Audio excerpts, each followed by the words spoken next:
This is a story my grandfather told me. It's the story of Rabbit and Coyote.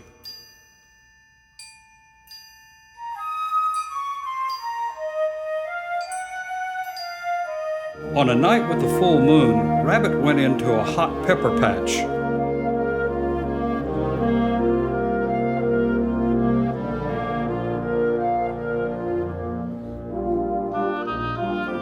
He was so happy he jumped around them, scattering them everywhere, and then he chose the largest one for his supper.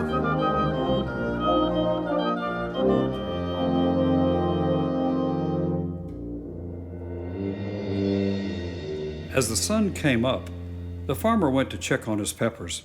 He was amazed to see them all over the ground. Around the plants, he saw Rabbit's footprints.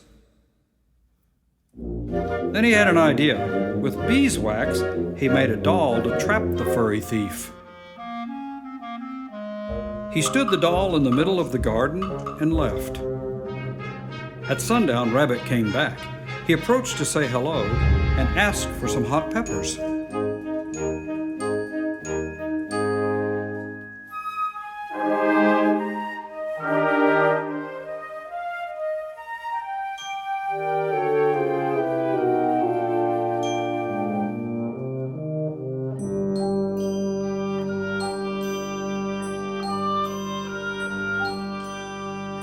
When the doll wouldn't respond, he hit it with his hands, and they stuck to the wax. He hit it with his feet, and his feet also stuck. Early the next day, the farmer went to see if the rabbit was there. He found him glued to the wax doll.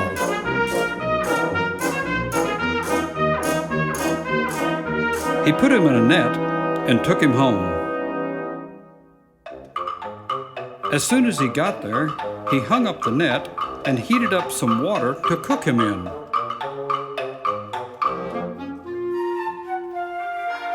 From where he was, Rabbit saw Coyote approach. "What are you doing there?" asked Coyote. Rabbit answered, "These people want me to marry their daughter."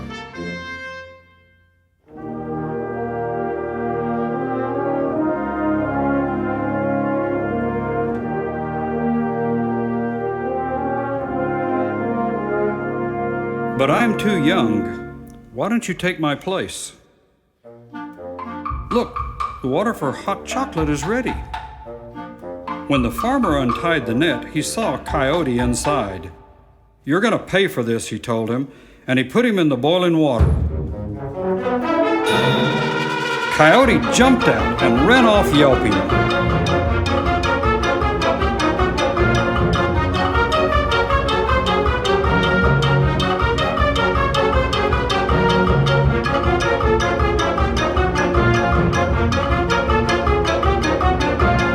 Furious, Coyote followed Rabbit's tracks and found him by an old oak tree.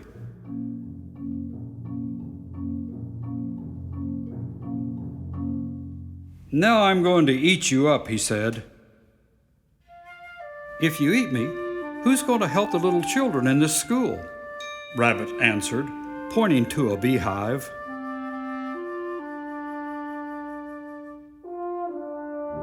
"They need to know when it's time to go home," said Rabbit. "You just lay down here, and when the sun is straight up in the sky, tap this stick on the limb, and they will know it's time," he explained, and then he hopped away. Coyote was happy to help, and as soon as the time came, he hit the branch, and all the bees rushed out, stinging him on his snout and tail.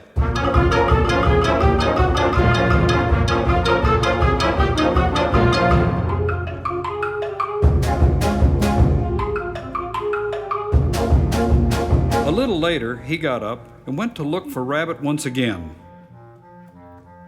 He found him on the edge of a hill, resting next to a huge rock. When he saw him, Rabbit jumped up and put his hands on the rock, saying, "Don't eat me.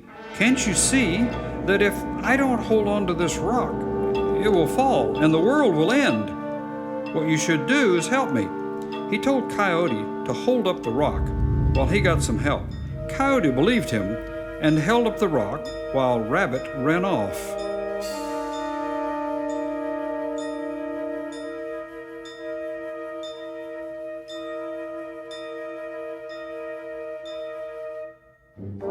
When Rabbit didn't return, Coyote let go of the rock. Although tired and angry, he went looking for Rabbit.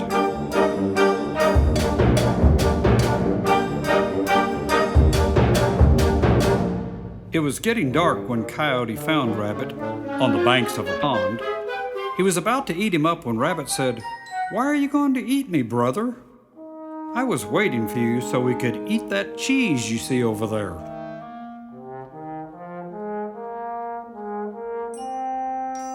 He pointed to the moon reflecting on the water. "But we have to drink up the way in order to get to the cheese," said Rabbit. And he took him to the pond so he could drink up the water. When water was coming out of Coyote's eyes and ears, Rabbit ran away, and Coyote was furious.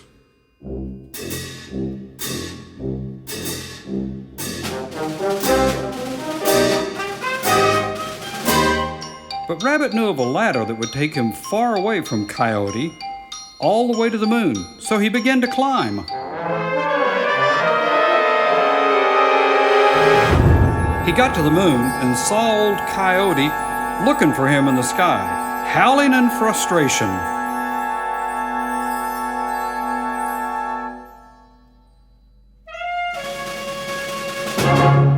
And that is why they say that Coyote looks up at the sky when he cries in the night. And this is the end of the story my grandfather told me.